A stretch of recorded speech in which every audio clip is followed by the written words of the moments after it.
Hello, everyone. Good morning. Hello.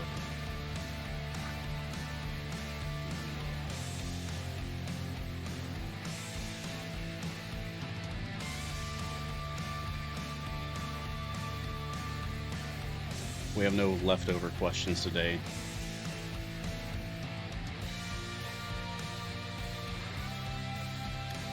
Because I managed to get through them all last time.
Hello, Noxanguis. Good morning. You appear to be the first one in. Hello, Irian.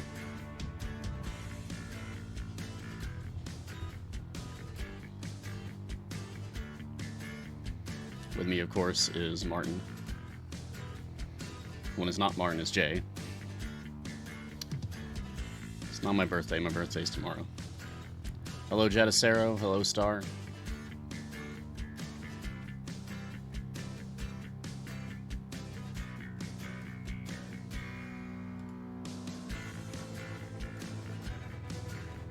Good morning, Jamick.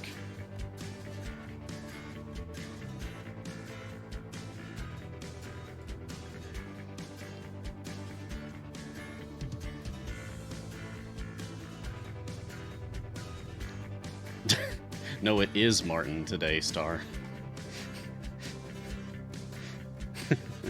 When it's not Martin, it's Jay. But it is Martin today.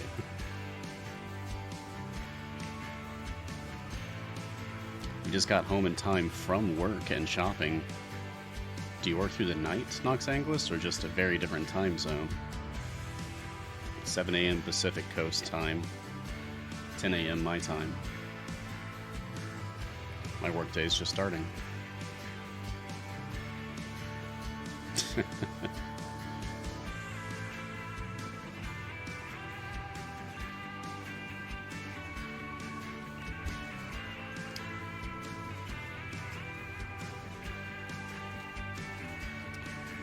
Short day for me, though.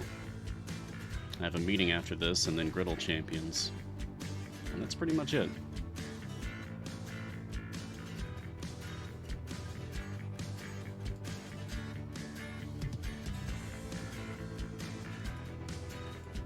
Why is Orkira my highest damage dealer? Oh.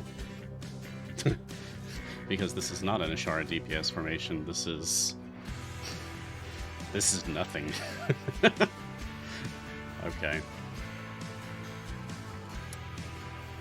Set up this Trials of Mount Tiamat formation, not paying attention, I just let my default Ashara DPS formation load in, but it didn't actually put Ashara in. So it's whatever it feels like being, I guess. It's supposed to be Ashara DPS, except the star of the show is not here. You'll see that in just a minute. Hello, Steven. Quick weird question, has anyone ever heard of Evelyn summoning Waffles as her mount in her ult? Happened to me earlier this week. Nope. That would be a fun Easter egg. There's like an extremely low chance that that might happen. That'd be a fun Easter egg. But I have not heard of it. Alright, let's do it. Like it or not, here I come. Greetings, champions. Welcome to Mars Guiding Hand. I am Mars. This is Untitled Champions of the Forgotten Realms, a free-to-play, officially licensed Dungeons & Dragons formation strategy management video game from Codename Entertainment. On this daily show, we take a look at the latest content, discuss strategies, and answer any questions that you might have about the game. I aim for 50 questions per show. Since I switched to doing daily, I've been hitting that every time and going way over, in fact.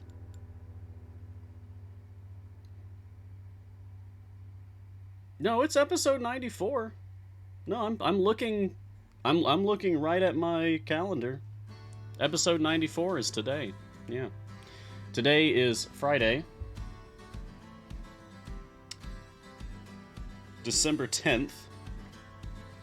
And in this 94th episode, we will be continuing to discuss Cymril. I'll also be wrapping up this Trials of Mount Tiamat Day 1 run. This is the... Oh, ends in 1 hour. Yeah, I should go ahead and finish that up. Yeah, you see, this is... I tried to set up this Ashara DPS formation, not paying much attention, and it didn't load Ashara in here because my Ashara is banned. Con score of 10 or higher. So, I guess no Ashara. So I can't put her in here, so I put Kroll in here instead. So right now, Orkira is actually my DPS, weirdly enough. But we're going to go ahead and end this one. And I have enough to actually start another free play in the event. Bum, bum, bum, bum, bum. So I am going to go to... Oh, nice! Looks like I've got the high score. Cool, cool, cool. Tiamat's got nothing on this team. Alright, let's go back to Cymril. And I'm actually going to do... You know what?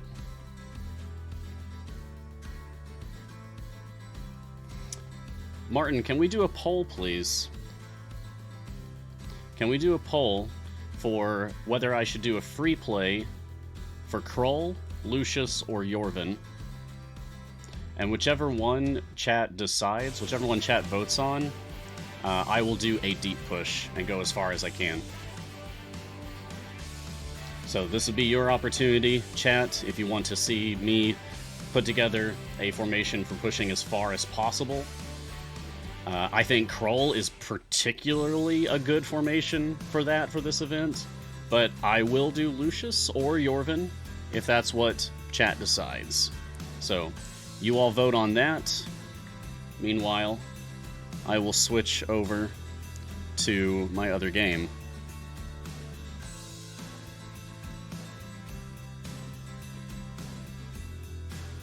And thank you, Martin. Martin is also catching questions in chat. Oh, this is interesting. Hey, Martin,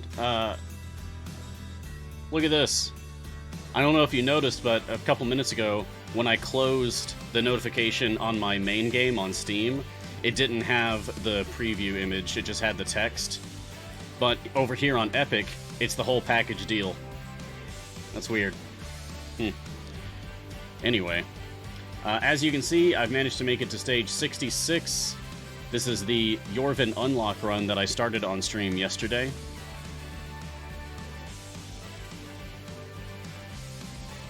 So we're probably going to end it here, because every boss fight past 40 has been a real struggle.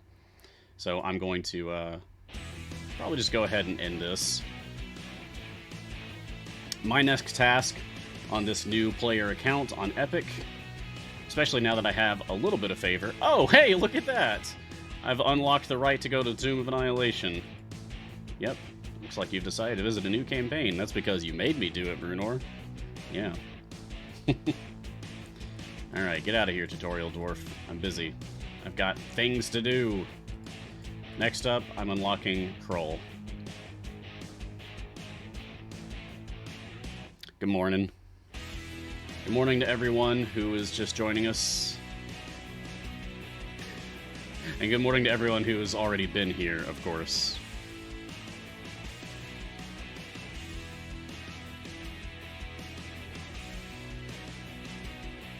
Your van unlocked. My locksmithing company. Yeah, captions. Captions will forever be captions. I don't know if we'll ever have a perfect captioning system. We have what we have and we'll work with it.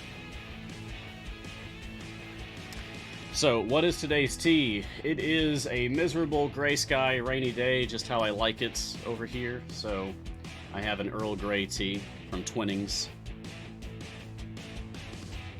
Not my fanciest Earl Grey, basically my default Earl Grey. But I do like it very much.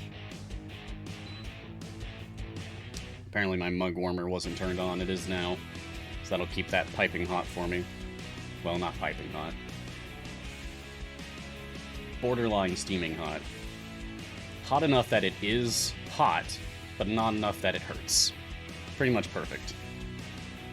Mean Keb, this is a new account on the Epic Game Store. I'm basically dual accounting on my show now. I have my main game running simultaneously. And I switch back and forth between them to show off different things.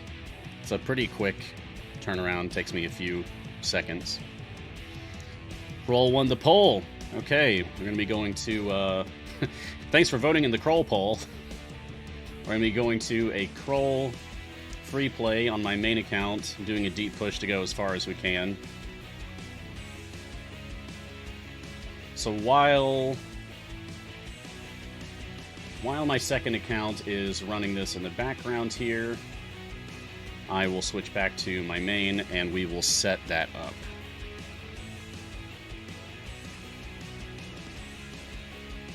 There we go. So chat voted on doing a Kroll free play deep push. Thank you. That's the one I wanted. Hope that didn't weigh the vote too much. Put my finger on the scales. But here we go. First things first. Familiars. Click level. And take a few of them off so it's not as much visual clutter. So, my default these days for doing a deep push is I'm an Ashara DPS main. I am heavily invested in my Ashara. She's all legendaries. One of them is even level 10. So, we're definitely going to play an Ashara formation. So let me just bring her out here. Seems like a good spot for Akira. Get Donar. Get Baloth. Get Omen. And that's probably the right spot for Assassin. I'll get Briv. Briv needs to go in front. Freely, of course, can go anywhere. Pitch, Ikoria, Avrin. Okay, that looks pretty good.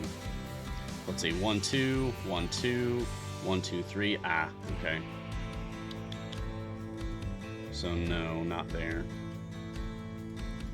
1, 2, 3, 1, 2, 1, 2. Nope. Don't think I'm gonna be able to get Assassin. Oh, unless I do this. And then it'll be 1, 2, 1, 2, 1, 2. Aha! That works. If I put Ashara here... Okay. Great. And then I also have Ashara and Omen adjacent to Avrin. Excellent. Okay. Comment from Flylighter in chat. I am brand new. Started playing this morning. Welcome to Untitled Champions. And oh boy, are those numbers ever so slightly larger than mine. Yeah. I know. I've been playing for almost 4.5 years. Pretty much daily. Occasional short breaks of a week or less. Yeah, I play the game a lot. And I have, like, all the content and really love it. That being said, I also understand with great power comes great responsibility. It's actually one of the core values of Codename Entertainment. And so, in that regard, I have brought that core value into my own show. Back on Monday, since we switched to doing a daily show for Mars Guiding Hand, I also started a brand new account. I have a brand new account.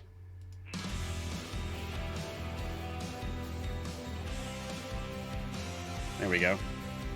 Right over here. so that all the new players out there can also see how I would play a brand new account, so that I can give you advice from a very low power value overall. I mean, my highest item level is apparently 1 currently, so... Yeah, my tea today is Twinings Earl Grey. It's not super fancy, it's just my default Earl Grey for a rainy day.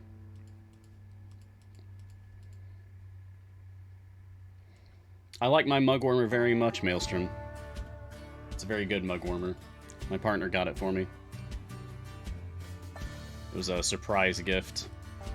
Something I didn't realize that I needed, but as soon as I had it, I realized, oh yes, I very much needed this.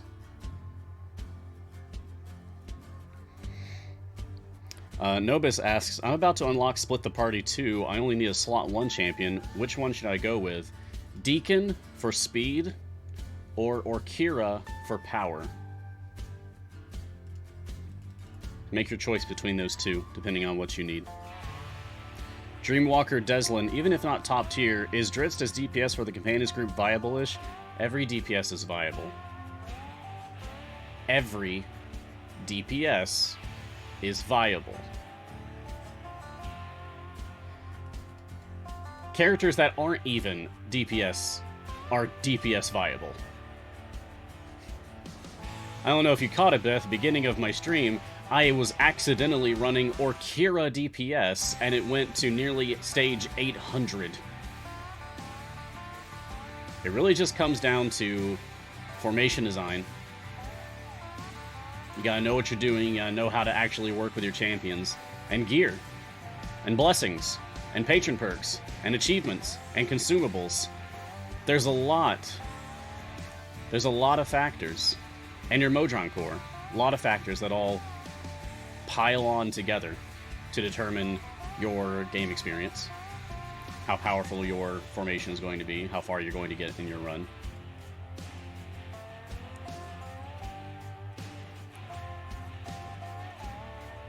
Dritz is absolutely a viable DPS.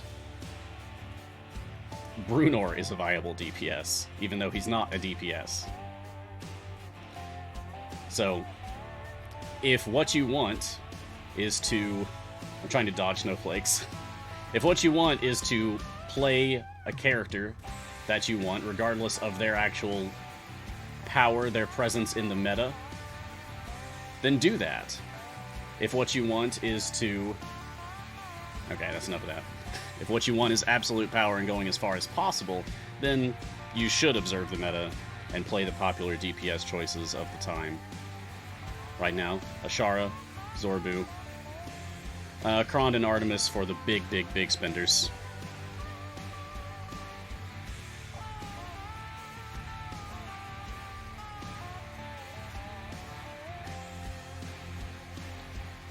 Okay. Let's switch back to my main. Because those guys are doing okay for themselves on the Epic account, on the new account. So back on my main account, let's continue setting this formation up. So I've got my characters pretty much where I want them to be. Freely's position, Hitch's position, Olkoria's position, none of those matter. But I do want Orkira in the back. I want Omen in a position that he would be furthest from Ashara,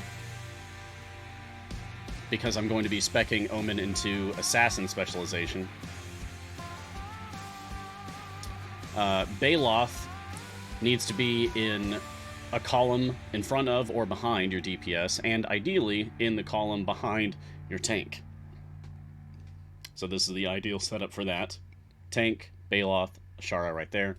And Donar needs to be same column or in front of your DPS. Averin, of course, you want adjacencies. So, 6 adjacencies. Good. Fantastic. Alright. Let's go. Boom, boom, boom, boom. I'm holding the F key to place familiars quickly. If you don't know that trick, now you do. and then just left click. And now I'm going to set this to times 100. Just get all these specializations going at the same time. Oh, hey! I guess this rolled out. Check this out. Bond, humans, champions from formation targeted 1. Bond, dwarves and elves, champions from formation targeted 2. Bond, potpourri, champions in formation targeted 3. Thank you, devs. Something people have been asking for a long time. Years, perhaps. Yeah, if you don't see that, you may need to close and reopen your game. Yeah, it's on a few champions. Look around. See if you can find them all. Take more daggers, tail feather, show must go on. There's assassin, shield guardian, doesn't matter. Sturdy mirrors. Okay, and now just, oh yeah, short folk. Oh, really? Come on, devs. You did the first bond, but not the second one? Really? That just seems like an oversight. I'll poke them about it. Just a second.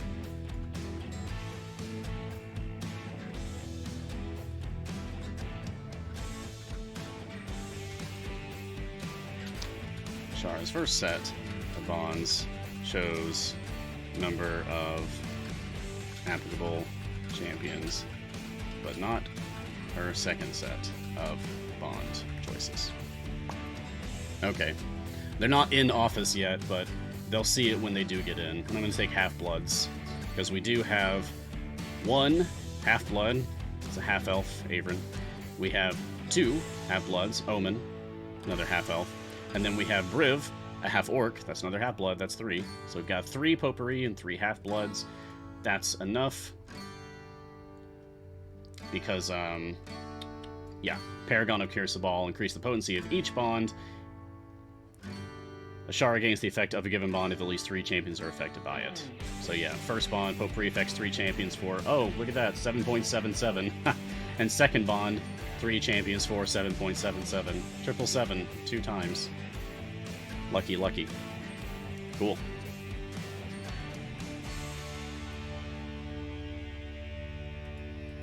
Monkey Porter, you were in the kitchen making your coffee. Did you overhear that Ashara spec choice shows how many champions on the field fit? Yes.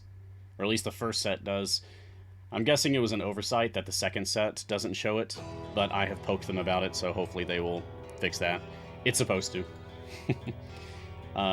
Some other champions show that as well.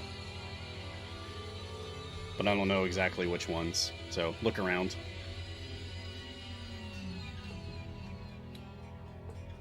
Actually, I can use some potion and specialization real quick and spot check that. Let's see. Freely. Freely's does not currently. Averin. Averin's also does not. Which is sad. I think it might be Xeraphon. I think Xeraphon might show it. I could check that. There he is. There they are. Correct myself there. Yeah, look at that. It does show it for Xeraphon. Cool. Confirmed. Okay, so I've got familiars on leveling everyone. Put that on times 100, actually. And I've got my strong core, not my strong, my modest core, but it is my strongest core. My most powerful core is my modest core. Now I need to check everyone's feats. Elemental Fire is good for now. Sure. Nope, I don't want the gold ones. I want Shadow Council. Yeah, give me Shadow Council. There we go. Baloth's fine. Briv's fine. Ashara's fine. Freely, I don't want Adventurous Tale. I want both of the Unlucky for Them abilities. There we go. Lucky for us and Auspicious Information. Pitch is fine. Okori is fine. Averin's fine. Okay. And so with that, go fast, big fire breath, big punch, big money. Not big healthy yet. because later I'm going to want to kill everyone off systematically to get Baloth stacks. And having more health would make that process take longer. So that can wait. Alright. So I'm just going to let that keep running. They're doing fine now. And let's switch back to... Let me go a little faster, though. Let's switch back to my other game, so that it's not as blinding with how many things are happening on the screen. Alright. Looks like we hit a wall. That's okay. We'll fix that up right quick. So we definitely have some things to spend here. I'm still going to take Battlemaster for now. Arnelli still doesn't have any gear, and we have very low favor for her to get any health increases and such.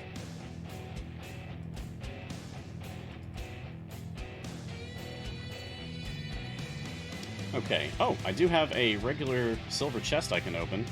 There's no pressure to hold back on that. Yeah, duplicate gear. Great. One day we'll reach the point where we have no more tutorial pop-ups, but today is not that day. Alright, let's get through some more questions. Nobis. Oh, yeah, I did answer your question about splitting the party. You had to step away for dinner. That's okay. So...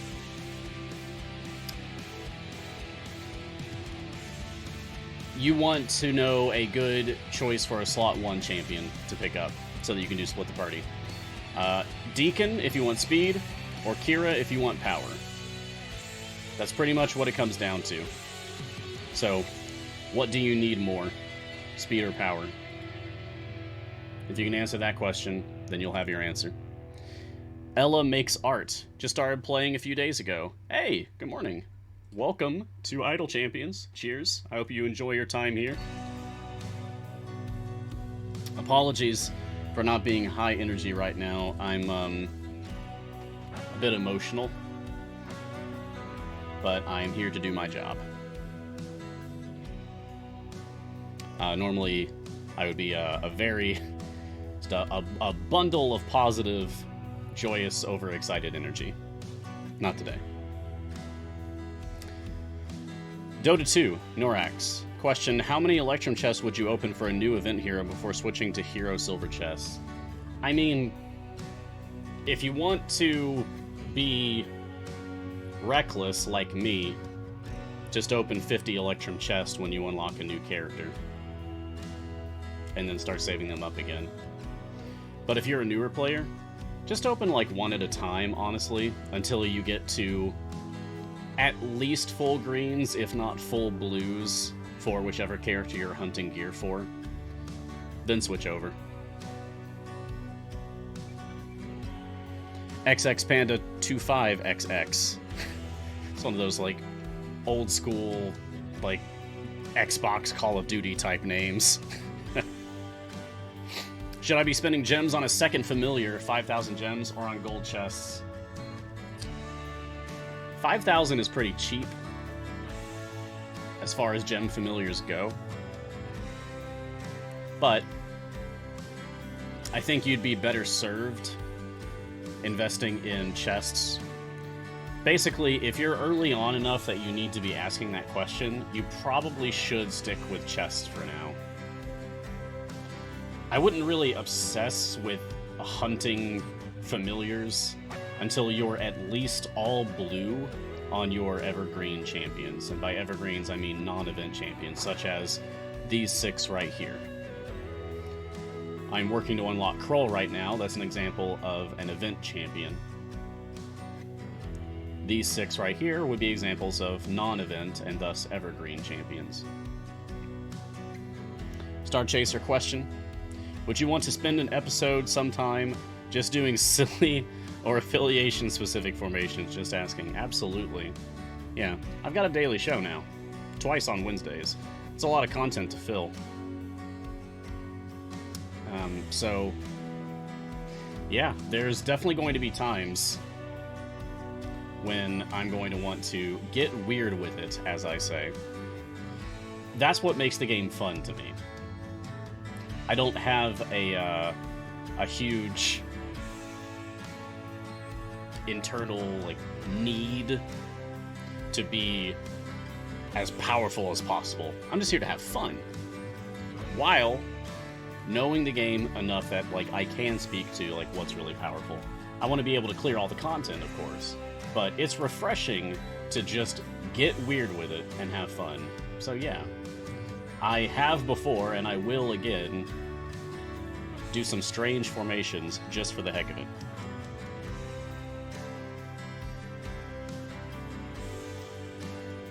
Maybe for episode 100 we'll do some stuff. That's a week from today, by the way. 1 week from today is episode 100, and I promise to make it interesting. I have ideas, I have machinations in place. One thing I'll tease for you guys, totally disconnected from C&E specifically here, I have a personal treasure trove of codes for giving stuff away that I have compiled over the years, from just my own things, my own purchases or whatever, or stuff that other people, friends of the community, have sent me, messaged me, hey Mars, here's a code to give away to people. Cool, thanks, I'll add it to the pile. I'm gonna give some stuff away all of next week. It's gonna be a whole week of giveaways. Yeah, they are one-person, one-use codes, so we'll probably do giveaway style that way. I also need to see if it's possible for me to test codes without actually redeeming them, because I want to make sure that they all work, because they're very old. Yeah. Okay, I need to level people up. We're falling behind. See, I've got E08 gold, so I'm picking up all the E06 purchases. Now I'm going to get the E7s. And now I'll get the low E8s. There we go. Moving on. This crawl unlock's going to be easy compared to getting Yorvin. Yorvin was a hard fight because we had no favor, but now we have a little bit of favor. 716. That's enough to give us the edge that we need to get through stage 50 easily on this run. Mean Keb, I missed Kron and Artemis joining the big meta. What's the skinny? I don't think I've ever heard anyone actually use, what's the skinny before. Except, in, I don't know, film noir or detective novels. So, essentially, Kron and Artemis can be very good DPS if you are... If your name is Anime Hemo, then you have a very strong Kron, and if your name is Soldier, then you have an extremely strong Artemis.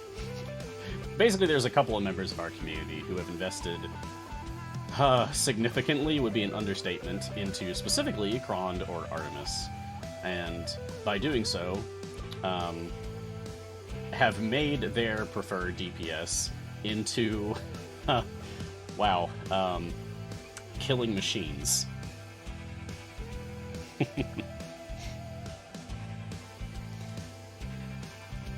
But are they comparable DPS choices for having the same average item level as other DPSs? No, they are a little underperforming in that scenario. But if you have simply chosen to invest very heavily into a single DPS champion that is your favorite, then there's at least a couple of success stories showing that that can definitely work.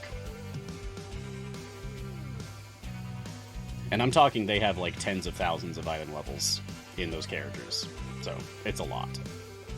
My Ashara on my main account is like 5,000. So half of what they've got going on different characters. Tobarja, question. Addendum Strix.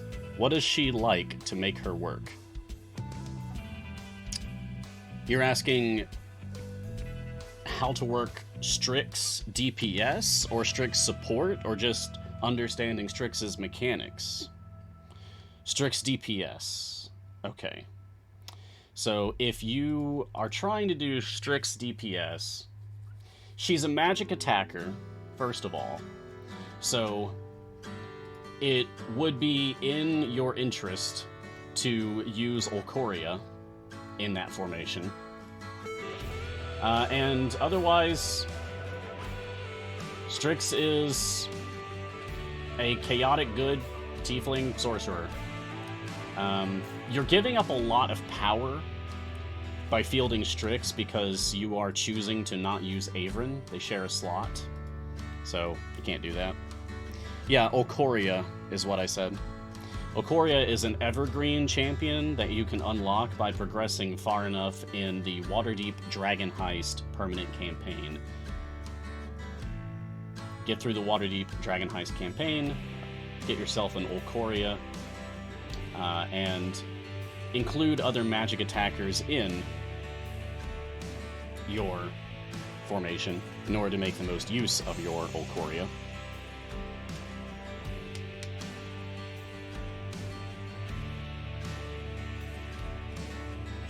Just a moment. Okay, there we go. We're doing fine. We're doing fine. But, let's see. Other things that would help with Strix DPS. You know, Orkira in slot 1 is probably going to be a big boost because that's a lot of healing. That's a lot of support power.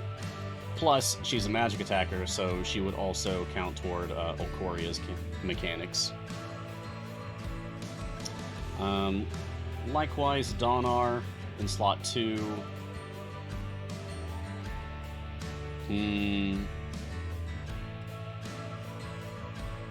Baloth in slot 4. Strix isn't really a complicated character to use. She doesn't, say, rely on specific characters to function. You can pretty much just use the best buffers in each slot, and then just make sure that you've got a good tank. Because she's good aligned, if you don't want to go the Olcoria route, you could use Tyrell in wild shape form as your tank, because Tyrell has a tanking buff that specifically buffs good aligned champions. Strix is good aligned, so that could work in your favor. Otherwise, good tanks for Strix, well, there's always Briv. There's always Briv. It'd be very thematically appropriate to use Evelyn as a tank for a Strix DPS formation. Yeah, Strix is not complicated for setting up as DPS. Ashara, my preferred DPS, is much more complicated for working with because she relies on very specific choices. You have to be very deliberate with Ashara, very careful. Strix is easier. Monkey Porter, did they do the same with Human, Freely, etc.? For showing how many things apply for specializations. Human, I don't think so. Freely, no. We just checked. I think it's supposed to affect Freely. I think you're supposed to see how many things qualify for Freely, but currently it does not. We got Zawan in chat saying, not Hugh. Thanks for checking. Monkey Porter also asked, did you check Regis? I can do that real quick. Just a moment. I just checked. No. Regis is also not affected by this specialization quality of life update. Horde Momo. Can we get familiar on gold cheese? What? Familiar on gold cheese? Cheese as in exploits in gamer lingo, like how you can cheese a Dark Souls boss. I'm not sure how you could cheese gold.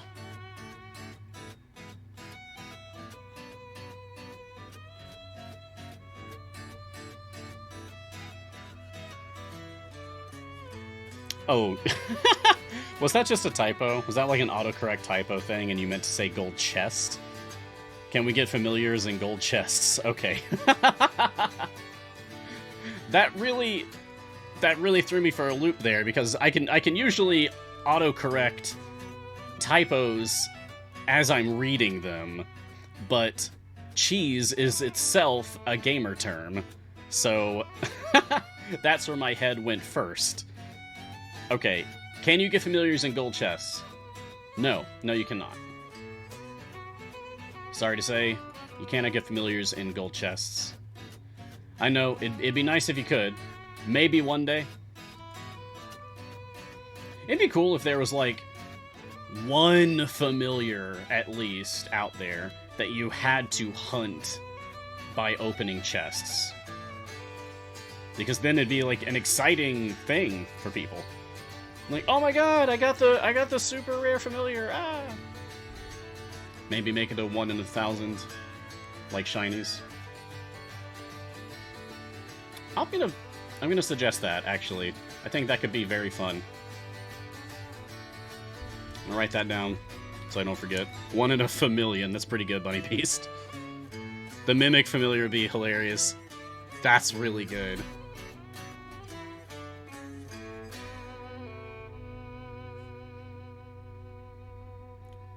Familiar, very rare in chest. Mimic? Yeah, that could be really funny, honestly. Good thinking. But it would be better to make suggestions on Dev Insights, our Thursday show. Because they're the ones who actually get to decide those things, not me. I just show off the game and talk about it.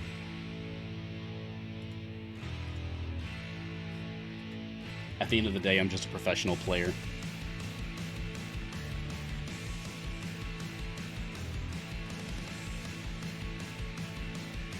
Coffenia, idea for Mars. I know you already do sometimes, but it would be cool to see you try out some of the more unpopular DPS Cridal formations, for example, and see how it compares to how far you can usually go, since they just buffed Cridal, etc. Oh, yeah. Oh, yeah. Huh. Maybe we could make that a special or something. I said day one of doing this as a daily morning show, this is going to evolve over time. The core of Guiding Hand is that we show off the new content, discuss strategies, and answer questions about the game. But I don't see any reason why we can't add to that list. I like the idea of doing segments. I like the idea of doing requests. I love the idea of audience interaction in general, because otherwise just be a YouTube video or something, right? I could just do a local recording and not be live. But interaction with the chat, that's what makes Twitch streams special. That's what makes live streaming special. So very much interested in any of those things. Alright. I'm going to write down request, get weird with it, and I will know what that means. I talked about that earlier. So maybe I can incorporate that into things. Maybe as we go into 2022, I can make some plans for things ahead of time. Yeah. Thanks for the idea, Coffenia. Aristodeme. Sure. I can't find it on the wiki, but is there a way of seeing heroes you can get through the campaign? No, there really should be. It's something I suggested a long time ago now, like 2 years ago or something. I made a suggestion before I actually came to work for CNE, so maybe I should bring it up again. Write that down too.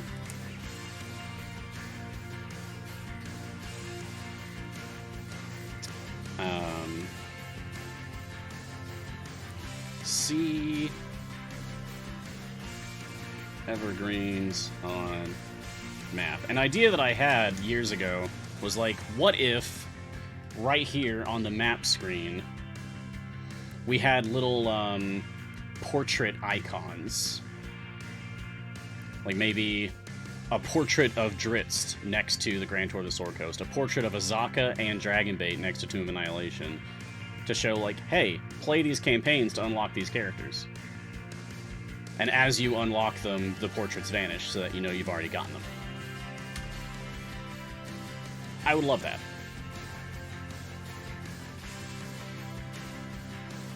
I think that would make it less of like a secret surprise to players,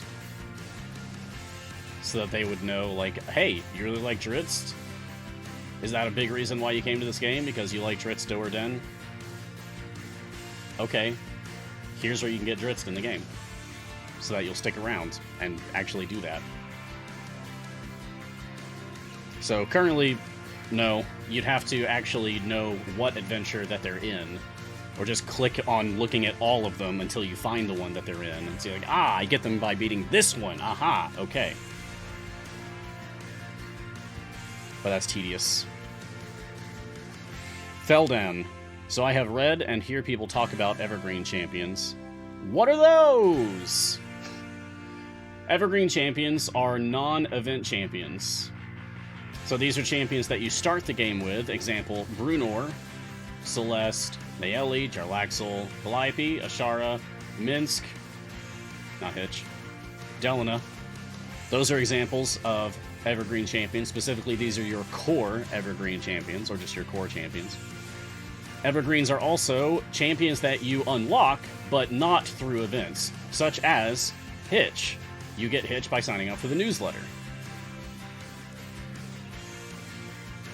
The counterpart to Evergreen Champions are Event Champions. Event Champions are these guys. Krull is an event champion, Lucius is an event champion, Yorvin's an event champion, and how do we know that? Because you unlock them by playing an event, Simril. So you've got Evergreens and you've got events. Those are the two categories. Evergreens are then, there's a subcategory of the core champions. But yeah, it's pretty simple actually. Ken Revip question, how does one beat unhittable Irina and her regenerating minions in Guests of the Groom? Boy.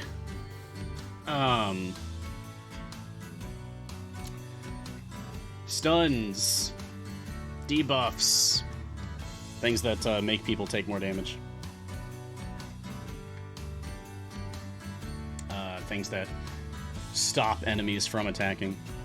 You could try putting the enemies behind Gromma's wall. There's a few things you could do.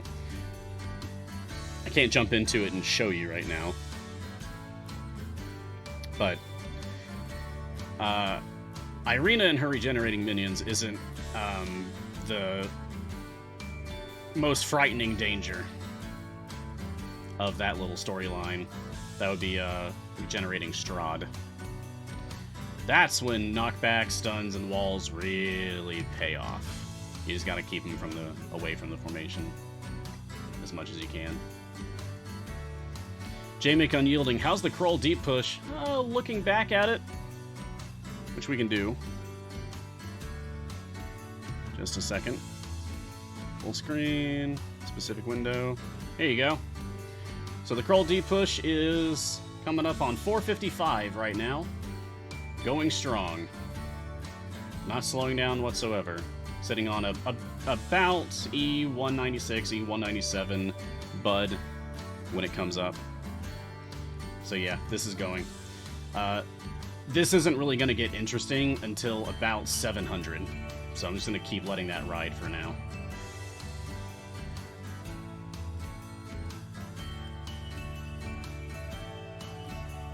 There we go. Well, I get to 1200. Doubtful. Doubtful. Maybe, but doubtful. My highest ever is like 1180. So I'd have to beat my all-time record by 20 to do that. So don't see it happening. But perhaps. Jarlaxle's still my best DPS here. Okay. If you say so, game. Rio Madness. Does Strix's Haunted add account if Baloth revives with Jhin? That's an interaction I haven't tested.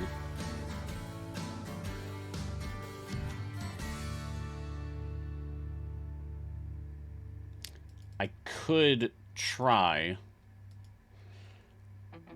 I could sabotage my Crawl Deep push temporarily to test it myself.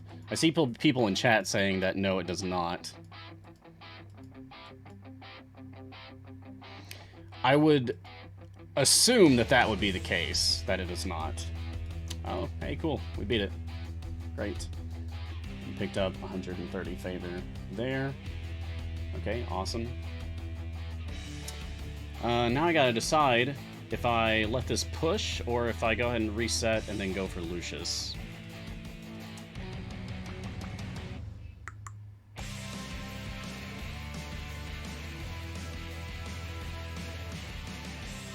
I'm gonna reset and go for Lucius. But let's get to like 284 favor first so I can get that to a nice clean 1000 if I can before I actually reset. We're in 135, so we can let this go for a bit longer. Oh, besides, I get to pick up Jarlaxle's specialization in just a moment. There we are. More gold find. Haha. That'll make that easier to accrue now. Excellent.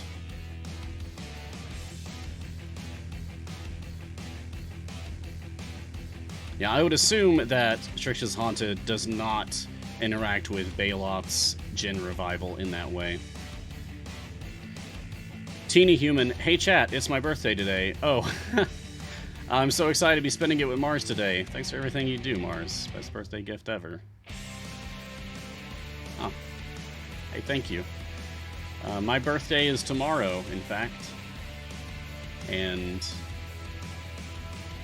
that is the time of the year that I get very, very emotional in not the good way. Most of the time I try not to think about my birthday. But I appreciate you saying that, Teeny Human. I hope that it's a good day for you today. You know, despite my own feelings. Or maybe even in spite of my own feelings. Because spite can take you very far in life. I hope it's a good day for you. I'm glad that you're enjoying your time with us, even if I'm not in the best of spirits myself.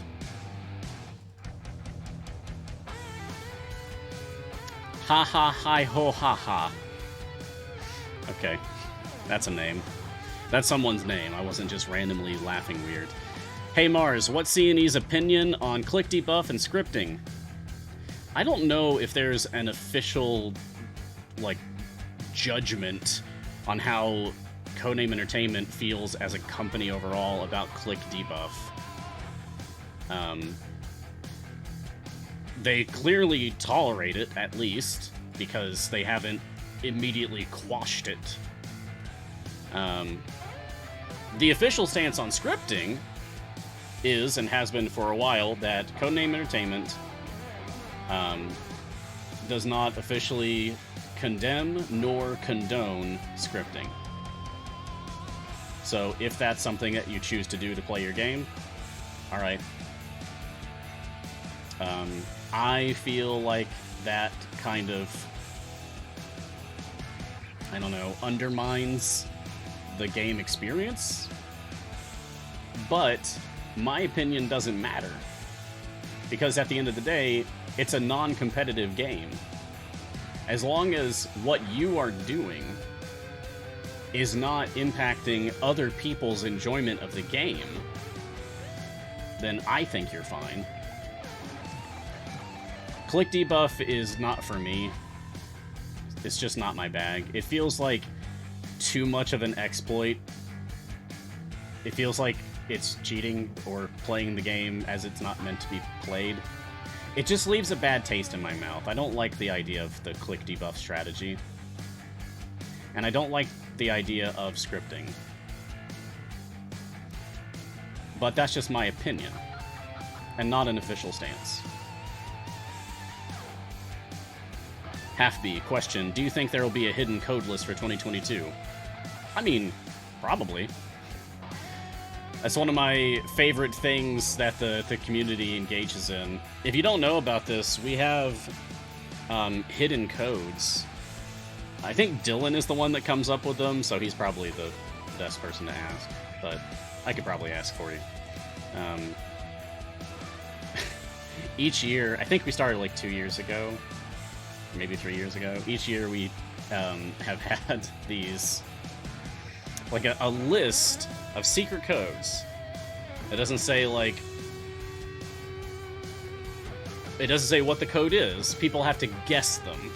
Sometimes we'll give out hints, and others are just a total mystery, and people just have to just guess. But each year, the community has managed to hive mind, brain tank, figure it out. It's pretty cool.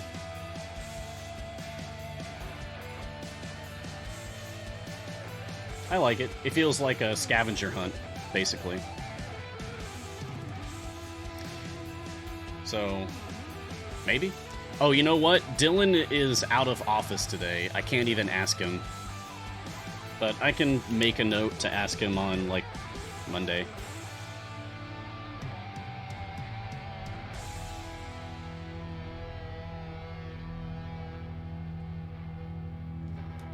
Alright, I made a note. Ed Ladd, is there already a Mimic Familiar? I think it was the year 1 anniversary giveaway. Yeah, there is. But who's to say we couldn't have another one? Because that... Can't really show it here on this account, I think. Oh, no, I can. Yeah, so here's an Almirage, right? Here's another one. A specific Almirage. Yeah. There are other examples of this. Oh, there's Griff. Griff is an owl. And I don't think you can see it here, but I know there's also a barn owl familiar, so there's 2 owls. Like, there are... Oh, gosh, and then there's Fancy Red Panda and Cinnamon, who is a red panda.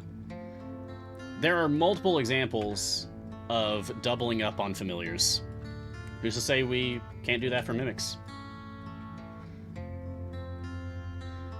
Maybe even the the mimic gibbering mouther from Sketching Hour, Martin says.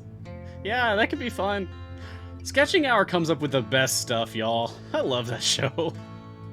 That's a fantastic show. It's so much fun. The more Sketching Hour creatures make it into the game, the better, I think. I mean, it feels like Sketching Hour is just a familiar factory. Yeah.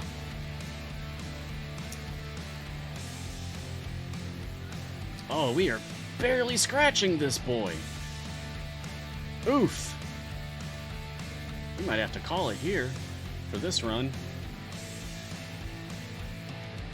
I said we'd be able to get past 50 easily. I didn't say anything about 55. Yeesh.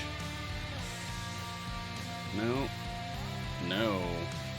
No. Yeah, Minsk is the best here. Okay. If you say so, game. Oh, we're gonna use my ultimates. It's just that, like, my ultimates are gonna barely affect him. They're gonna do E15, and he's sitting on E17 health. That's like 1%. It's like single percentages. Look at that. It's like nothing. Boop, boop, boop. Here, I'll go ahead and use them. That's all but Ashara's. And here's Ashara's with a 7-minute cooldown. Nothing. Nothing. Yeah, so let's go ahead and end this one. That's fine. Saint Adventurer, what's up? Cool. Okay, and now we will jump into the Lucius unlock, just so we can get this boy and move on with our lives. There we go. This is going to be a much more difficult formation to design. That Kroll formation is much better for doing a deep push. Speaking of, my main account deep push for Kroll is on 568 and still not slowing down. So we'll check back up on that again. Devour the world at the end of days.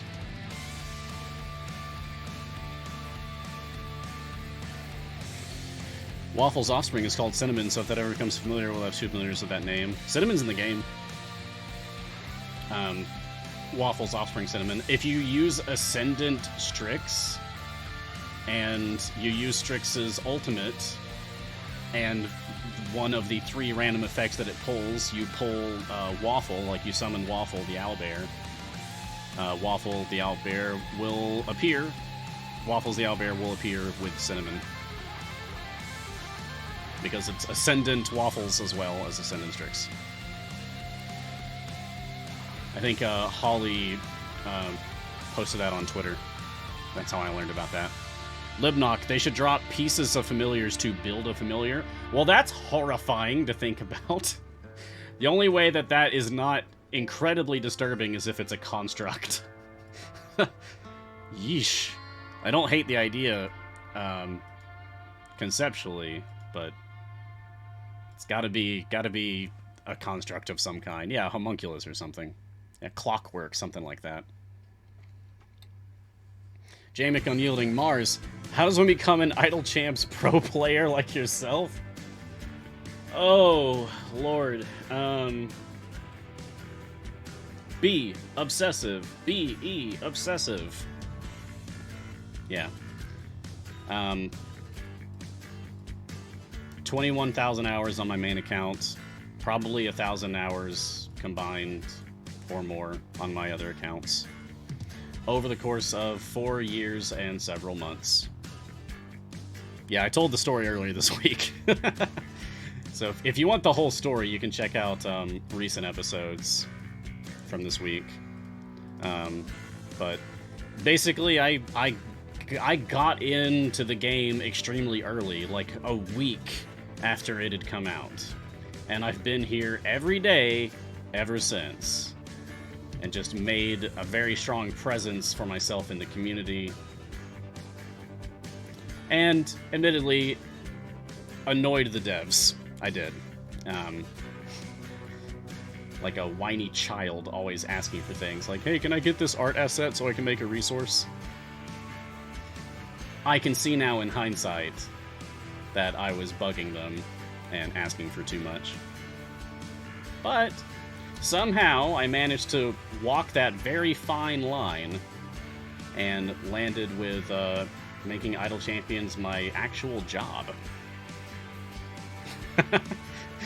Jeez, you won't go away. Maybe that's a good thing. Yeah. Yeah. So... yeah, Eric, really, was the one who gave me all these opportunities and brought me on board. So, thank you, Eric. And thank you to all of Codename for welcoming me into the family, so to speak. Have a talent, know what you're doing, and prove it. Prove that this is something you want by dedicating yourself to it. This is not something that I just like woke up one day and was like, I want to actually get paid to play Idle Champions and stream it. It's something I worked at for a long, long time. Baradina F.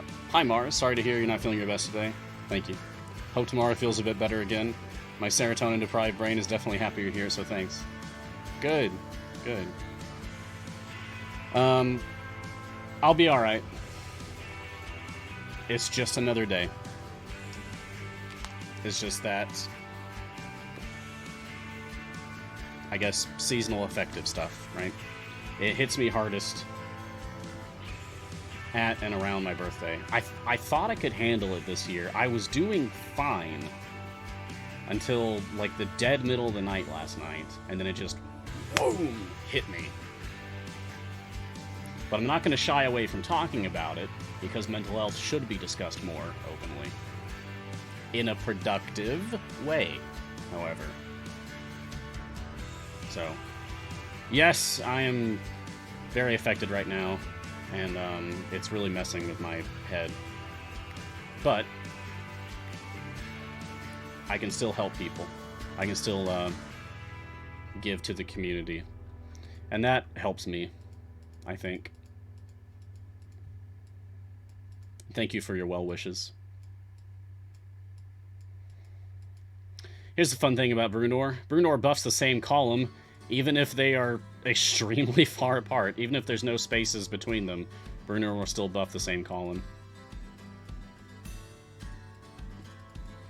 So this formation works, even though it doesn't look like it should to the untrained eye. 9 while 9. Mars, question, follow-up, or in the zone? Not sure what that's referring to. 9 while 9. Maybe you could clarify. Easteronite. Hi, boys. I'm sure there's ladies and non-binary folks here, too. But, okay. How can I make Yorvin kill 20 enemies with 1 hit? Build a Yorvin DPS formation. Oh, I know what 9 was talking about now. Yeah, I'll get back to you in a second, 9. Build a Yorvin DPS formation, Usuranite, and get to a stage where only Yorvin is killing everything.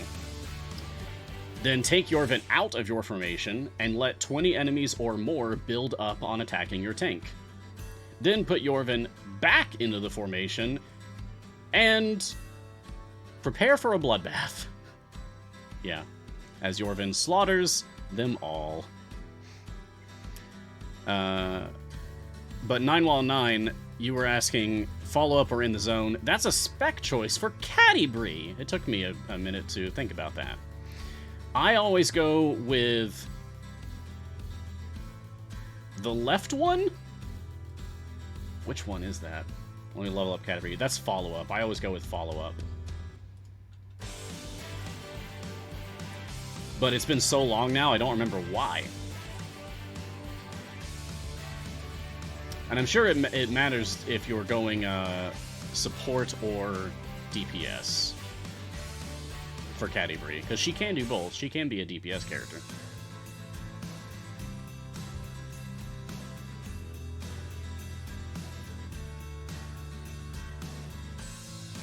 Oh, Martin, okay. Martin thinks that Usuranite, when they said hi boys, they meant me and Martin, because we are boys. Okay. Gotcha. Okay. Well, hello.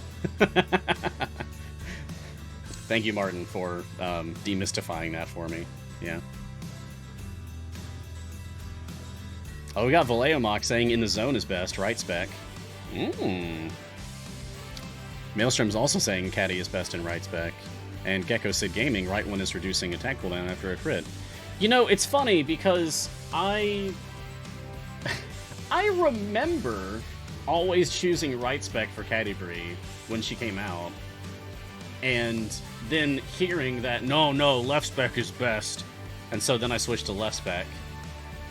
And then hearing right spec is best, so I switched to right spec. And then left again, and now I'm hearing right again. So that is amusing. Maybe that's something that changes with the tide. I don't know. But I will try using category rights back and see how that goes.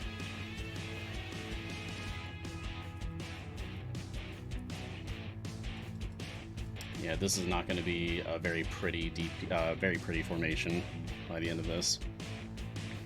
Sasuke question: what would be the best legendary stat for Ashara? Looking at my legendary forge in my main account. This is in the background.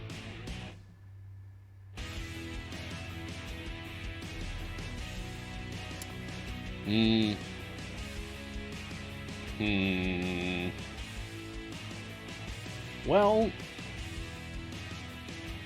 I'd imagine it's just the one with the highest number. Increase the damage of all champions with a wisdom score of 13 or higher by 150%. Yeah, and then just leveling that one up. Or increase the damage of all Aarakocra champions by 150%. So those are both 150%. So that seems like a tie. Yeah, I think that just comes down to a raw number check. But you can also just... you'll get all 6 effects if you legendary all of Ashara's equipment. So you're not going to miss out on any. Jester Josh, what's the story behind this song? Thank you, Martin, for noting that this was asked while Won't You Be My Friend was the song that was playing. So, the song that you were listening to at the time, Jester Josh, and you know what? I'm going to skip to it. Just a second. Just a moment. Nope. Nope. Nope. Nope. There it is. I had to go through a lot there. Alright. So you're now listening to Won't You Be My Friend? Yeah, Martin's doing a great job today. Thank you, buddy. Won't You Be My Friend is Penelope's song. Penelope is an adorable halfling druid in slot 12. So swaps with Archon, Neris, Zorbu, Melf, Celise, Azaka. And she wants to be everyone's friend. She is this pint-sized beacon of positivity wrapped up in a flowering shrub. Like she wears a shrub around her body. like the plant. Like a bush. It's very cute. She wants to be everyone's friend. So this is her song, Won't You Be My Friend? The non-instrumental version that is in the Bardic Inspiration Volume 2 is even, it is sung by Hope Lavelle, who is the creator and player of the character Penelope. So you're hearing it in the voice of the character. Like Penelope herself is singing Penelope's own song. It's really smart that they did that. I love that they did that. It's very cool.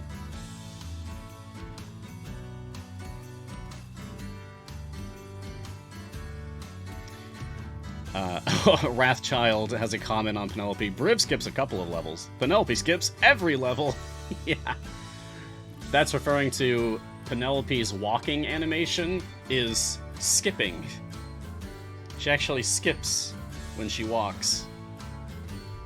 It's so adorable. Coffenia, I'm doing Ravenswarm in the moment, but I'm getting no Ravens. Like, at all, at any level. That has to be a bug. Anyone else? Martin's also getting this issue. Really? Huh. Well, that's strange. File a bug report. Submit a ticket for that one. I played the Ravenswarm variant on my show, and it was working perfectly fine. So, submit a ticket. That's weird. If you don't know how to do that, bottom right, there's a question mark button. Click on that. Support will open a new browser tab. Click OK. And then fill out the information in all the relevant fields to submit a bug report. And Sean and or Taylor will get back to you as soon as they can. Sean was out sick yesterday, I believe, but he should be in today. Oh yeah, because he even responded to a question I asked. The Fragile. Recommended champions for slots 2 and 5 to unlock through time gates so I can get to split the party. Okay, sure. I will also switch back to my main account to talk about that. I like when people ask me for recommendations. It's fun. So, recommended champions for slots 2 and 5. Alright. In slot 2, Whittle for speed, Donar for power. Also want to make a special shout out to Korth and Talon, who are my favorite characters in slot 2. Talon is really good, but only if you're using a good, or if you're using like a lot of good or a lot of evil characters. If you're using a lot of neutrals, like I'm an Ashara DPS main, she's neutral. Talon doesn't do me any favors, which is sad. I hope that my next meta DPS of choice will be a good or evil champion so that I can use Talon more, because I really like Talon. Korth deserves special mention because he is a lizard folk samurai whose name means danger. That's gotta be my favorite character concept in the game. Like, it sounds so stupid on paper, but they executed it so well. I love Korth. He's so cool. Samurai lizard man named Danger. It's incredible. No, Danger's not his middle name. He just has the one name. So if you look in the Ghosts of Saltmarsh 5th edition D&D book, under all the information on lizard folk civilization, they have a name table for lizard folk. For just like, if you just need a generic lizard folk name, here's a table with several of them. One of them is Korth. Korth, spelled exactly like this. And the meaning of Korth, written right next to it, is danger. So that's amazing. Lizard folk! Stabbing a mage, that's a wizard poke. Lizard folk, eating eggs in the cold, that's a blizzard yoke. Bardic Inspiration. Love that show. And slot 5, you also wanted a recommendation for slot 5. The Fragile. So, the Fragile, if you want speed, go Briv. If you want one of the best healers in the game, while also being a strong support, go Keelek. If you want an amusing DPS, go Prudence. But worth noting, Keelek, very good healer. Briv, also a very good healer, while also being a very good tank, while also being a very good support, while also being, arguably, the best speed champion in the game. So, really Briv. Really strongly recommend Briv. Very much. Fennec question, I wondered, as a new player without familiars, is there a rule which distractions drop how much gold? I always thought the faster ones drop more, but never could prove it. I don't know if that's ever been proven either, but that has strongly been my feeling as well.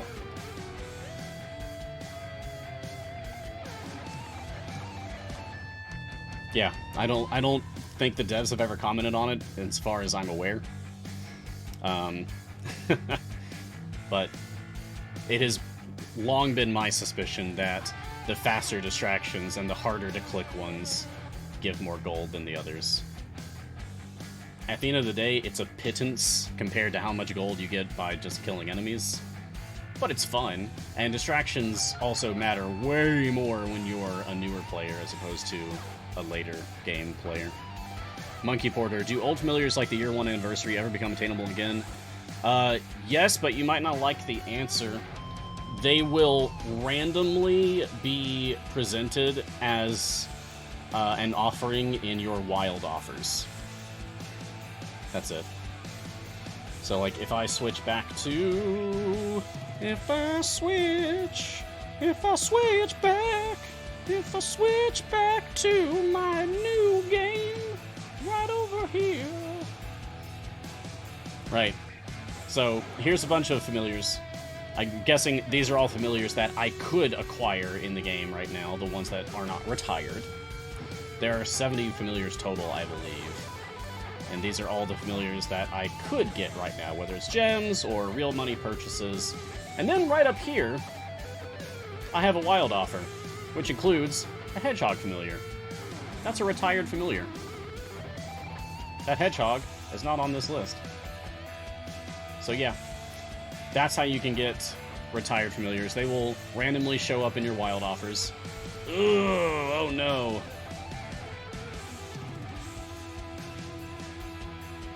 I'm gonna have to mess with this formation here.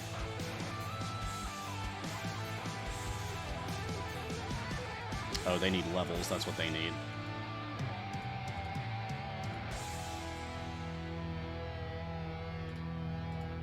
Okay, we should be fine now.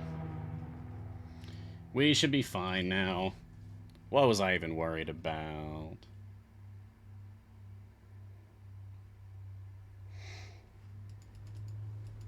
Jester Josh, what's the better second spec for Averin? Sturdy or empowered mirrors? Left, left, left, left, left, left, left, left, left. You always choose left for Averin second specialization. It's the one that makes those mirrors last longer. It's the one that makes them go from like 30 seconds to 60 seconds. I think that's sturdy. I can check the name of it myself real quick. Yeah, it's sturdy. Always take sturdy for the second specialization. You're welcome. Co-Brain Matter, what's the new Kroll DLC? Yeah, so it's not, actually. I don't know why this is happening. It's trying to advertise the Champions of Renown Year 3 All-Star Pack.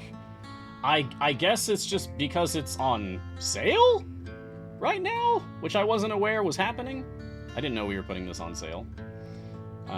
But it's definitely not new, because I've had this skin on my main account for a while now. But it is a very good deal. These Champions of Renown packs, especially if you can get them on sale, are an extremely good deal. I mean, Kroll is one of the best debuffers in the game. Melf is a good speed champion. Avalar is a very good speed champion, specifically for Mad Wizard farming and just going anywhere in Baldur's Gate Ascent to Avernus. Averin is Averin is arguably the best buffer in the entire game. And you get 10 shinies, 16 chests for each of the characters. It's a really good pack. Really good. Yeah, apparently that's Epic only? People are saying in chat? Okay. Yeah, that happens. Sometimes sales are not equal on all platforms.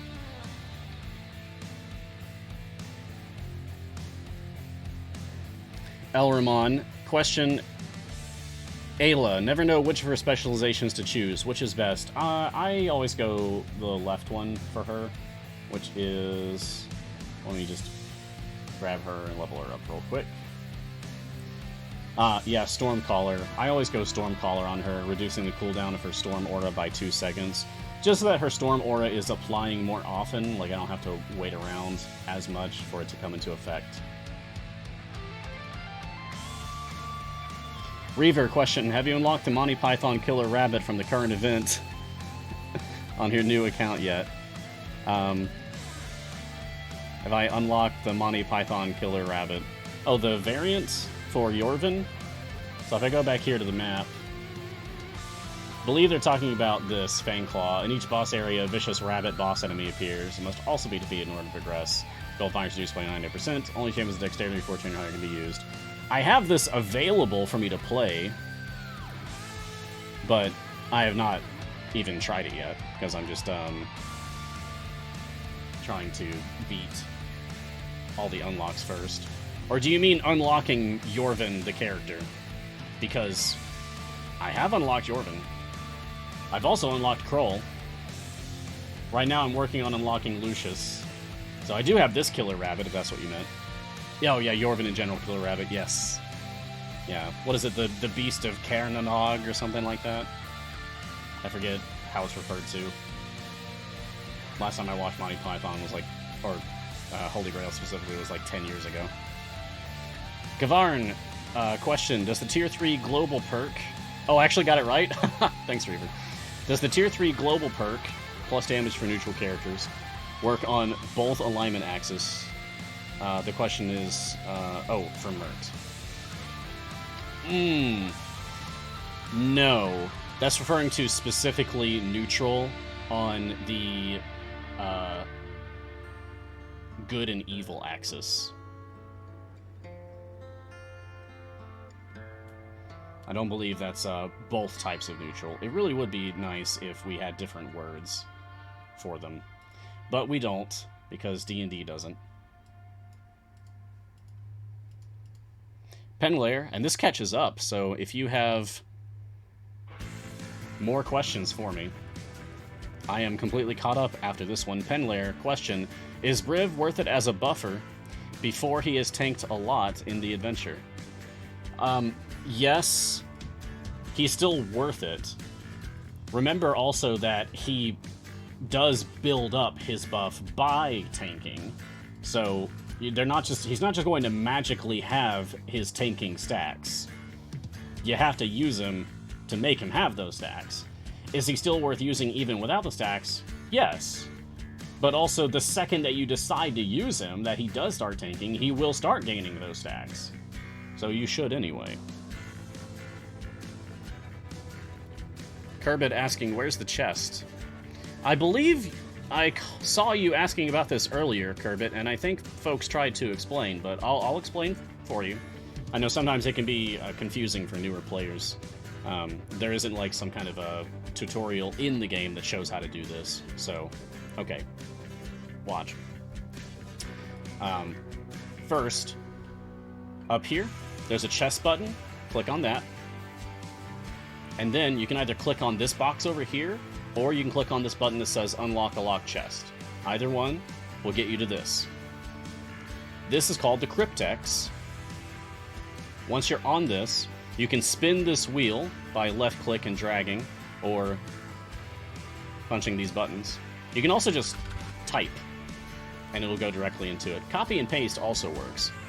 The code for my show today is right above my head. On my show, it's always right above my head. This is my code for today. It's Friday as well. So I'm just going to type Friday as well. See? And it's right there. And now I'm going to click on the Unlock button.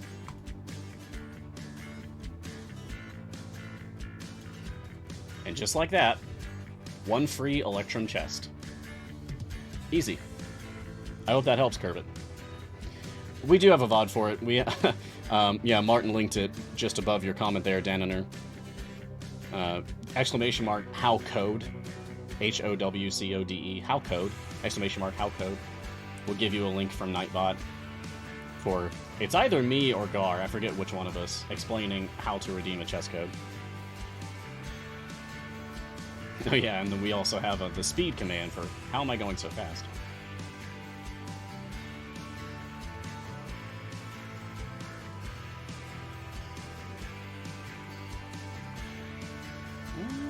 Human.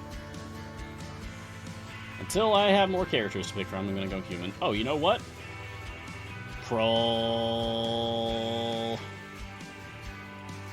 Although, that's a... I need E10 to get his first upgrade? Yikes! I need to wait a while. Cyclops Elder, you've gotten 11 gold Kroll chests in a row, no silvers? My god. That's incredible luck.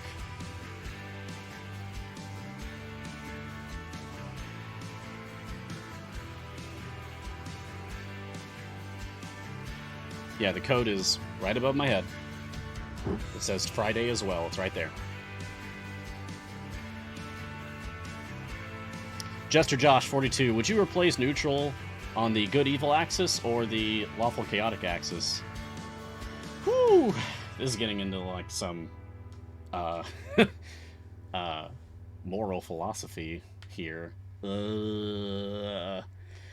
Honestly, if it were up to me, I'd throw out the whole system. I'd throw out the entire alignment system. I can see how it's convenient, but, like, I studied philosophy and religion in college extensively. That was my major. I just don't feel like it's right to pigeonhole every possible moral and ethical profile into 9 convenient boxes. That feels wrong to me. So, I would throw out the entire system. One of the things that I did in one of my campaigns that went very well, because I also play D&D. I haven't in a while now. Well, no, there was Extra Life. I shouldn't discount that. Extra Life was a blast. I played several games.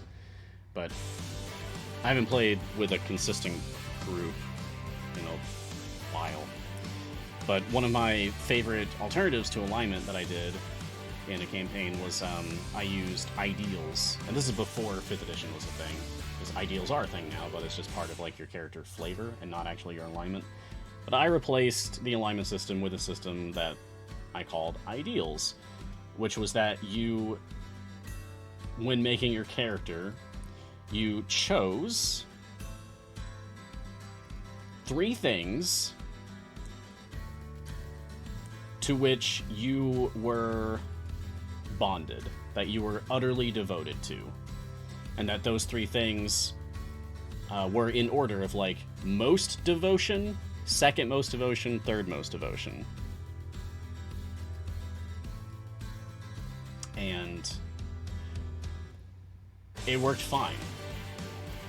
What really made it fun is when a character was put into a situation where their devotions, their ideals, came into conflict.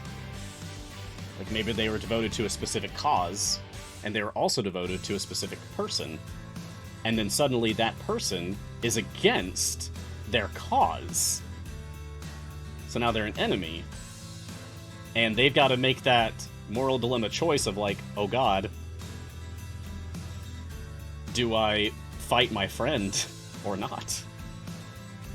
And that these ideals could change and evolve over time. But it made for some really interesting character moments. First silver crawl. See, you shouldn't have bragged about it. Shouldn't have bragged about it, Cyclops Elder. Is Cyclops Elder Neo in disguise? Well, that depends. Cyclops Elder, do you know Kung Fu? I know Kung Fu. Can you do bullet time? Hack the Matrix? Cyclops Elder also has a question. Characters that are just neutral, where do they fall on both axes? Is that like neutral-neutral? You got it in one. That is correct, actually. If a character's alignment simply says neutral, then it means they are neutral on the good-evil axis, and they are neutral on the lawful-chaotic axis.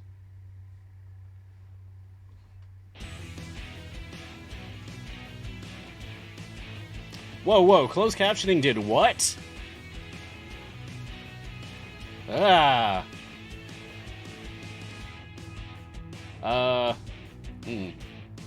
See, I have a profanity filter turned on, but I can also add things to the filter, I believe. So, hey y'all. If you catch some bad stuff happening in captions, please let me know, and I will try to add it to my profanity filter. I don't want that. Yeesh.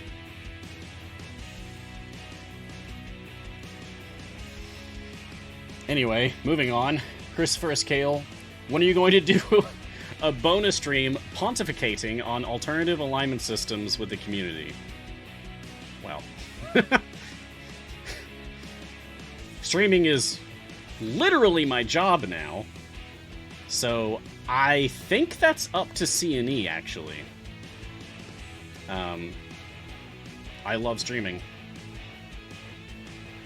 and I do it all day. Well, I do it every day now, but I would also do it all day if they wanted me to, with breaks, of course. So, yeah, if they wanted me to just talk about D&D, then I would do it. But they have better people for that.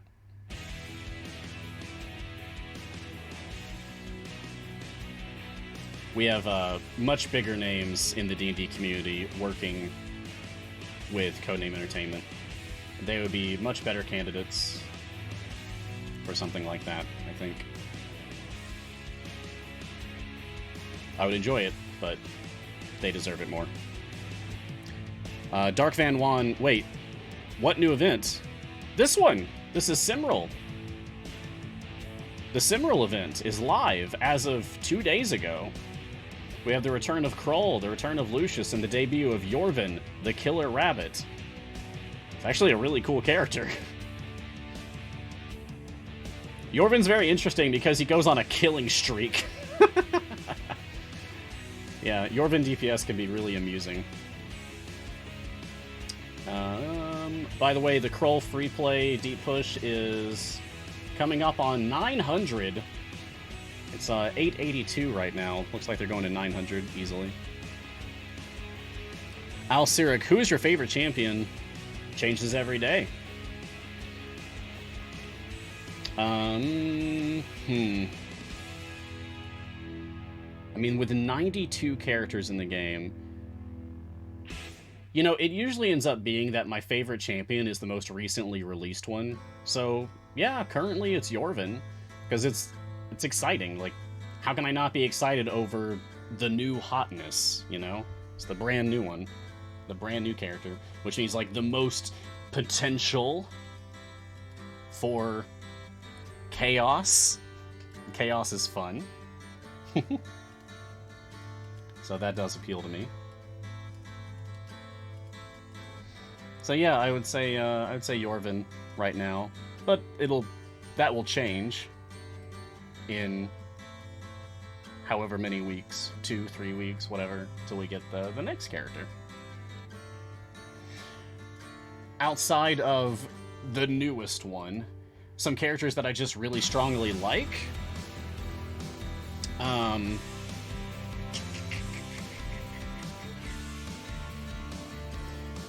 I will always have a spot in my heart for Frida in slot 7.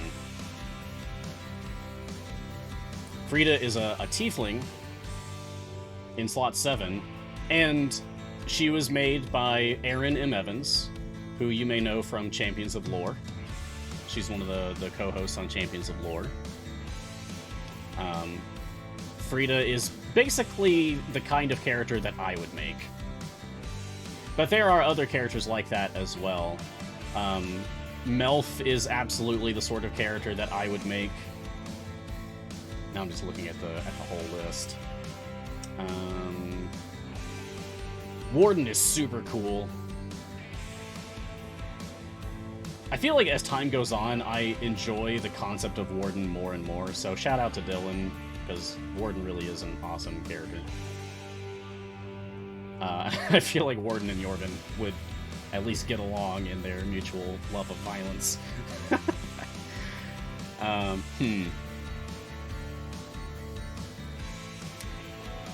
As far as, like, using champions, I really like using Ayla. One of my favorite champions to just use, because even though she doesn't make it into my Ashara DPS formations, Ayla's one of those champions that I can always depend on. Like, I need a tank with a lot of survivability, and I need to have that tank not care about what DPS I'm using or where they're positioned. Who can I use for that? Ayla. Ayla's a good choice for that. From the heroes of Erois!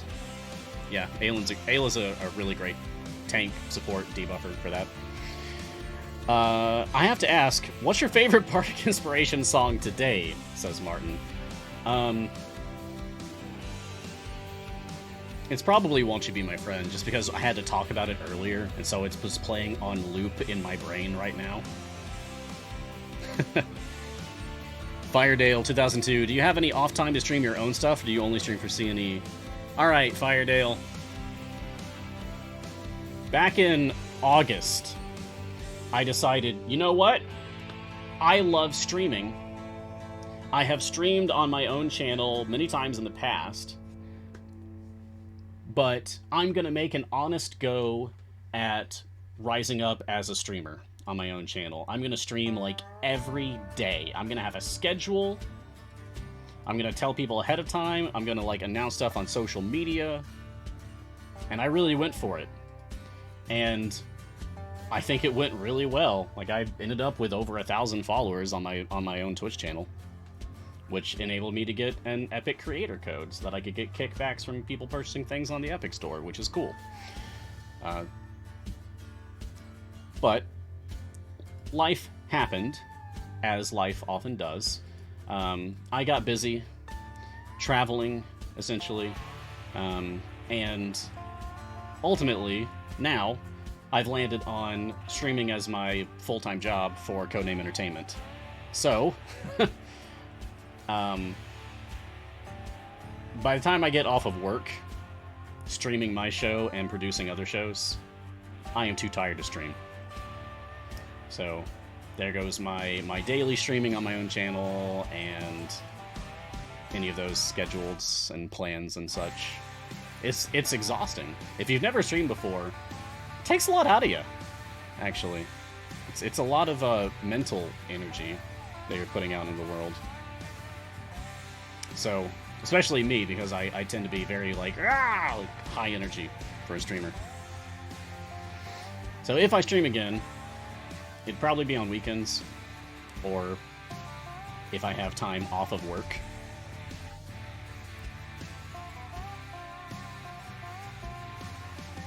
Maybe I can at least do a Saturday or Sunday thing in 2022, but it's definitely not going to be every day anymore. But if you're curious and you want to check out like my own VODs, you can always go to twitch.tv/storytellermars after this show. Not right now. Be nice, hang out. Come on, don't leave. Don't leave. But yeah, I save every stream I've ever done. It all goes up as VODs that you can watch whenever you want. I did a full playthrough of Tales of Arise, which just won, I think it won RPG of the Year at the Video Game Awards. It's really heckin' good. It's a great video game. I did a full 100% playthrough of Tales of Arise and streamed that entire thing and saved the highlights, so you can check that out. I also did Untitled Champions. And I also did, once upon a time, I did a reading. Like public domain literature and poetry, and it was super fun. And wood burning! My quarantine hobby has been learning the art of wood burning, also called pyrography, and I streamed sessions of that as well, and really enjoyed it. So, you can check that out. Firedale, what games do you play in your downtime?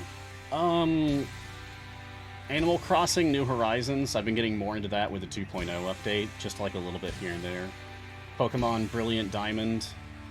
I picked that up as well, but I haven't even beaten the third gym leader yet, so I've barely made any progress there at all. Just kill all the little ones, please, Minsk. Please. Please, Mr. Minsk, can you just kill all the little ones? We might have to farm a tiny bit before we can actually beat this. Maybe. Maybe.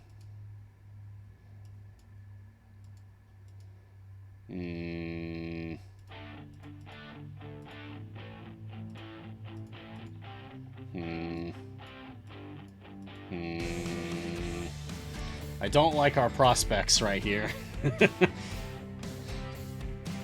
Loki asks, will you stream your D&D campaign then? I'd love to. If the stars align. Level my clicker, it's not going to matter. There, 22 levels. Still nothing. Still does nothing. You pretty much need your click level, your spell damage, to be equal to the level that you're at in the adventure for it to matter. For events, it can be a tiny bit under, but yeah, 36 click damage versus stage 50 is gonna do nothing. Yeah, we need to farm for a little, so I'm gonna go back. Darfan 1, no, when you were talking about getting familiar and mentioned a new event at the same time, I don't remember talking about that, sorry. But the current event is Simral. And there'll be an event after that, and an event after that, and an event after that. Because that's how it works. It's a yearly rotation of 17 events. Dance Lover JG. Dance Lover. It's my first event. Hey, nice. Welcome to Untitled Champions. Good luck. Have fun with it. So you had none of the characters. Should I do roughly the same amount of free plays for all, or should I, as soon as all cost the max, focus on one? I'm glad you included that caveat there, as soon as they all cost the max. Yeah, once they all cost the max, try to get all of them to at least blue gear, all blue rare gear. But if you want just one to focus on for really farming item levels and trying to score epics for them, I would say it's Kroll or Yorvin right now. I'm still not sure about, like, if Yorvin is overall better than Kroll. It's not really fair to compare them anyway, because they serve completely different functions. But it's definitely not Lucius. It's definitely not Lucius. Elramon 7, question, what is Mars, your D&D character? Species, class, fun details. How do we help get them on a stream? Oh, thank you. My character of Mars... as Kleiner Marsire, is a half-elf cleric arcana domain of the goddess Mystra, the goddess of magic and mysteries. I've also been playing with the idea of making him a warlock of Averin, and maybe dipping into Bard, but at his core, he's an arcana domain cleric of Mystra, and I even have, like, art of the character. Multiple pieces of art of the character at this point. Neutral good, with chaotic moments. Fun details. Mars is a character that I have had in multiple things. And I first came up with him in 2008. Mars is a character I first concepted in 2008 when I was just starting college. And I played Mars in a 1.5 year long campaign. So, the character of Mars that I talk about in the community is just kind of the latest incarnation of the concept of the character. They are functionally different people, but at its core is like the same sort of character, the same attitude, the same predilections. How do you get them onto a stream? Ask people, I guess? I don't know, it's weird because I'm not... It feels wrong to say, like, go bother people about it. Don't do that. Respect people's time. Don't be annoying to the devs or anything, asking them to do special favors for me. I'm lucky enough that I'm here in the first place. But it would be a dream of mine to finally get my own character into the game. Something I've wanted for years now. It'd be nice if it ever happens. But how do you get them onto a stream? Well, we have done that.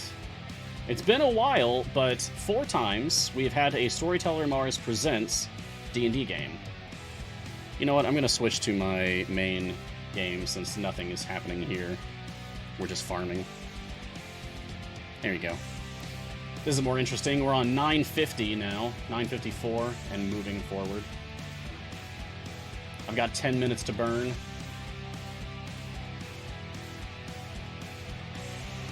So let's do this. There we go. Alright, yeah, buckle up. It's gonna get fast and choppy waters here. But we've had Storyteller Mars Presents D&D games on the channel 4 times now. The first one was called Twice in a Blue Moon. My players are Garwar, Trevor, Trevor's partner in crime, Allie, from their Difficulty Class podcast, Lee, our own pancake guy on Griddle Champions, which is later today, by the way. He played a character called Watt. If you really want to make Lee smile today on Griddle Champions, ask Lee to talk about Watt 221B.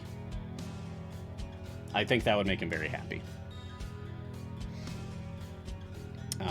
But we also had Robo Goblin, aka TTRPG Gifts, guest on the show before, and that was really nice. That is correct, Firedale. That is correct. It's a Sherlock Holmes reference. The character is itself a Sherlock Holmes reference. Yeah. That would make Lee smile, I think, to ask about Watt. But I hosted those games. They were adventures that I ran myself. I wrote and ran myself, and people seemed to like it. And it was, each of them is a one-shot, but it's also an ongoing storyline. But it's been months since the last one, and there's no talks currently of it coming back. It'd be nice if it did, but I'm not holding out hope for it. But if you want to see those streams, they are available. Just get on YouTube and search Storyteller Mars Presents, and you'll find... I think the videos are hosted on Garwar's YouTube channel. You can find them there. They're definitely not on the C&E channel. Mr. Moss Chops, question: Hey Mars, what strategy would you recommend for clearing Yorvin's kill 20 enemies, 1 attack achievement? This was asked earlier, but play a Yorvin DPS formation, go as far as you can. Get to the point where Yorvin is the only one killing things. Take Yorvin out of your formation, and let all the enemies pile up on your tank. And once you got a big old mess going, put Yorvin back in the formation, and watch them die. And you'll get it easily. Onyx Squared. Hi, room. Room? Okay, I guess Twitch chat overall is the room. Ayla is time gate only now, right? Maybe. Is Jazz Hands required? No, Jazz Hands is not required. Let me open up my own Champions Visual Aid. Love this thing. So I can check right on there. Let me just scroll down and find Ayla. There she is. Yep, Ayla is from the Greengrass event, and she is retired now. As of this year, she'll be a retired character. So yeah, good catch. You'll need to time gate her, definitely. Dark Van Juan, when you stream, how do you keep up with banter and chatter? I'm long-winded. And I've always been an entertainer. It's charisma. I just let things flow off the dome. I don't know. It's a natural talent for it, I suppose. It's not something I practiced. Although, the more you stream, the better you get at it. So, you do end up practicing. Everyone has a different starting point for any hobby, skill, or job that they might pursue, right? But streaming is like any skill. It's something that you do get better at the more you do it. You and I have different starting points. I have a different starting point than Garwar. But it's something that we get better at the more often we do it. How do I keep chatter and banter going? Asking questions helps a lot. So chat asks questions to me, and I answer them, and that just gets me going talking about something. And then I like to ask questions back to the chat. Like, hey, chat.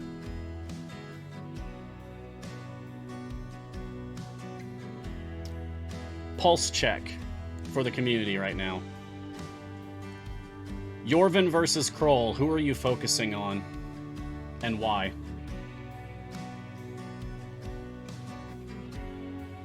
Because it's a consensus. It's ultimately like how the community values a champion is kind of like the zeitgeist. It's a consensus among everyone as the characters are discussed openly on public forums. This is as much a public forum as the Discord or anywhere else. So I'm seeing a lot of people say Kroll. A lot of people are saying Kroll. Oh, that's a great point! Because Kroll's retiring. This is your last chance to easily, well, relatively easily, full epic Kroll. Yeah. That does make sense.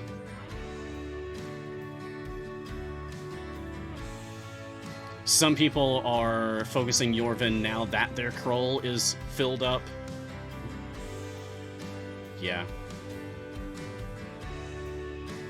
Yorvin's just expensive token-wise. Well, the free plays end up costing the same once you've done them enough.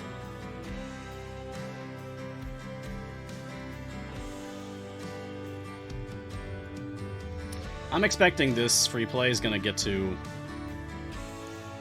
1100, but not 1200. I haven't done Orkira stacking yet. I haven't done Baloth stacking yet. There's another probably 50 stages or more just from that. I will post the results on Discord or Twitter later today, since it'll definitely be off stream at that point. Oh, you know what? Hey, let's see if we can't finish the unlock before I have to wrap up.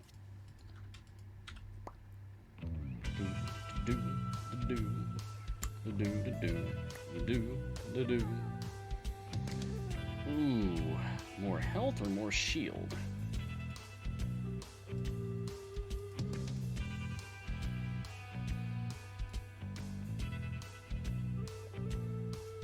More shield.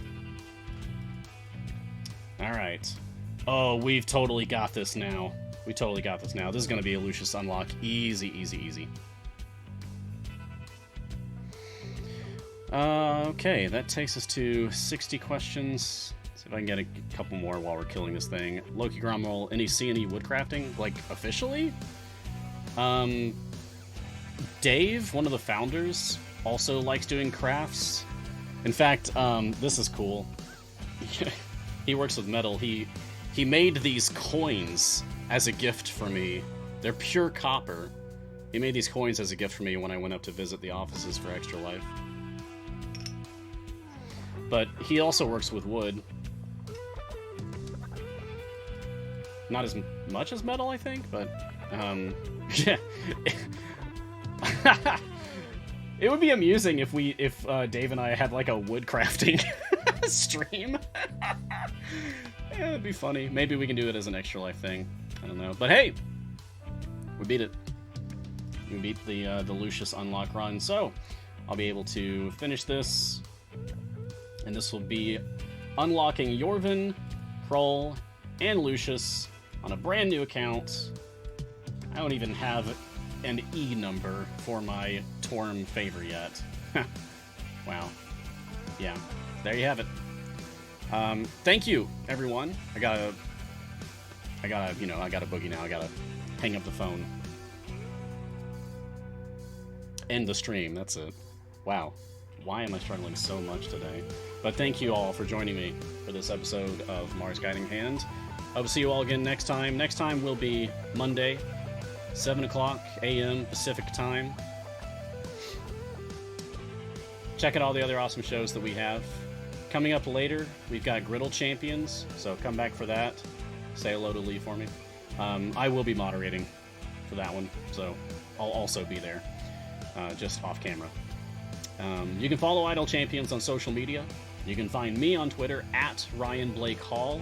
Please just call me Mars. It's my preference.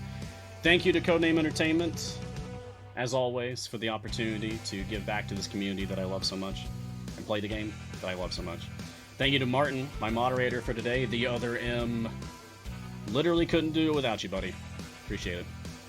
And wherever you are in the multiverse, be safe, be kind, be patient with yourself. And until next time, look sharp. See ya.